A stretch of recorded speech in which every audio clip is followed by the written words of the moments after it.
Petronet LNG नतीजों के बाद इस स्टॉक में दिख रही भारी गिरावट, 9% का बड़ा कट होता हुआ दिख रहा है। कोशिश पूरी कर रहा है ये भी, मैं भी लोअर सर्किट लगाऊं, लगा के आया भी है, लेकिन अभी 9% नीचे। 12 सेकंड टॉप लूजर है एम फाइनेंस के बाद। क्यों इतना गिर रहा है, इसकी प्रॉब्लम क्या है? नतीजों के बाद ऐसा क्या दिख गया कि बस पिटाई पिटाई पिटाई हो रही है? वरुण तैयार है बताने के लिए, वरुण बताइए। तो अनिल जी, इस कंपनी के नतीजे तो हमारे अनुमान के मुताबिक ही थे। इनफैक्ट ऑपरेशनल परफॉर्मेंस अगर आप देखेंगे तो हमारे अनुमान से बेहतर थे।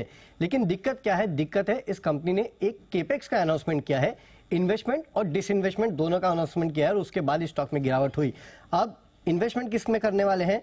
तो एक नया पेट्रोकेमिकल प्रोजेक्ट ये लगाने वाले हैं और उसमें कंपनी निवेश करने वाली है। हालांकि इन्होंने कहा है कि करीब 20,685 करोड़ रुपए के आसपास का निवेश जो है ये कंपनी इस पेट्रोकेमिकल प्रोजेक्ट में करेगी।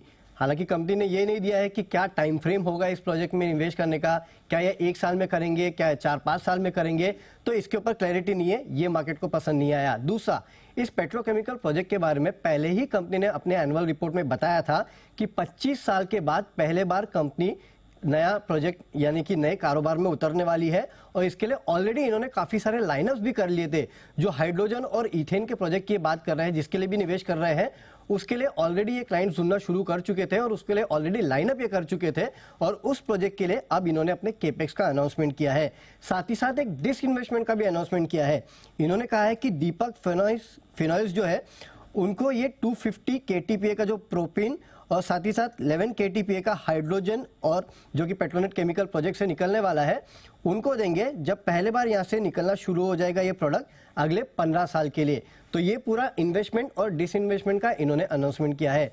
बाजार को एक चीज पसंद और नहीं आ रही है कि इस कंपनी के पास अगर आप कैश देखेंगे तो 5-5.5 हजार करोड़ रुपए के आसपास का कैश है और करीब 3,000 करोड़ रुपए के आसपास का कर्ज है। तो कहीं ना कहीं लोग ये भी आकलन लगा रहे हैं कि क्या ये कंपनी कैसे करेगी फंडिंग, और ये सब दिक्कतें जो है उसके वजह से आप देख रहे हैं कि स्टॉक में गिरावट देखने मिल रही है। पिछले 3-4 साल में देखेंगे तो कैश फ्लोज भी कंपनी के 2.5 से 3.5 हजार करोड़ रुपए पर एनएम के आसपास के थे। तो इतना बड़ा प्रोजेक्ट है, टाइमलाइन दी नहीं है, तो लोग ये समझ रहे कि अगर एक साथ किया तो कंपनी पैसे जुटाएगी कहां से, और ये दिक्कत की बात है। इसके लिए स्टॉक में गिरावट देखने मिल रही है। पेट्रोकेमिकल में इन्वेस्ट करेंगे, ये कंपनी पहले भी कह चुकी है अपने एनुअल रिपोर्ट में।